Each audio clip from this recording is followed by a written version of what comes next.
Since ayaw mag-retreat, so ang gagawin natin is hahanap tayo ng pinakamalapit na alliance.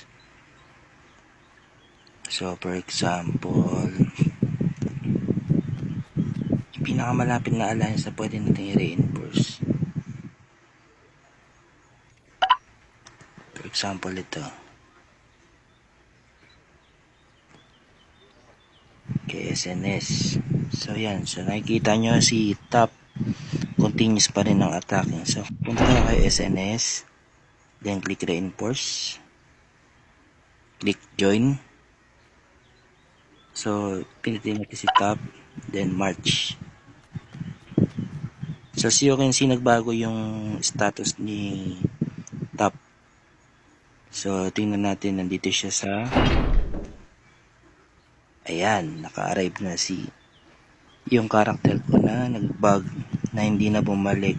So after niyang ma-arrive yung character niya na nag-bug. So pipindutin niyo, antay niyo lang to. Pindutin niyo lang tong pula. Wait lang.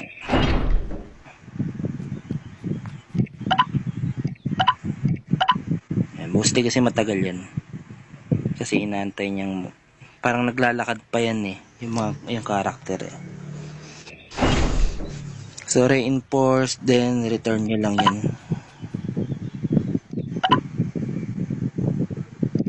Ayan. Would you like to return? So okay nyo lang yan. And then ayan.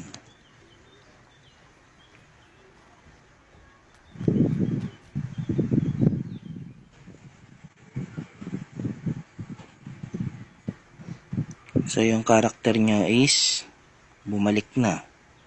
So ayan, gawin na siya pabalik ng March.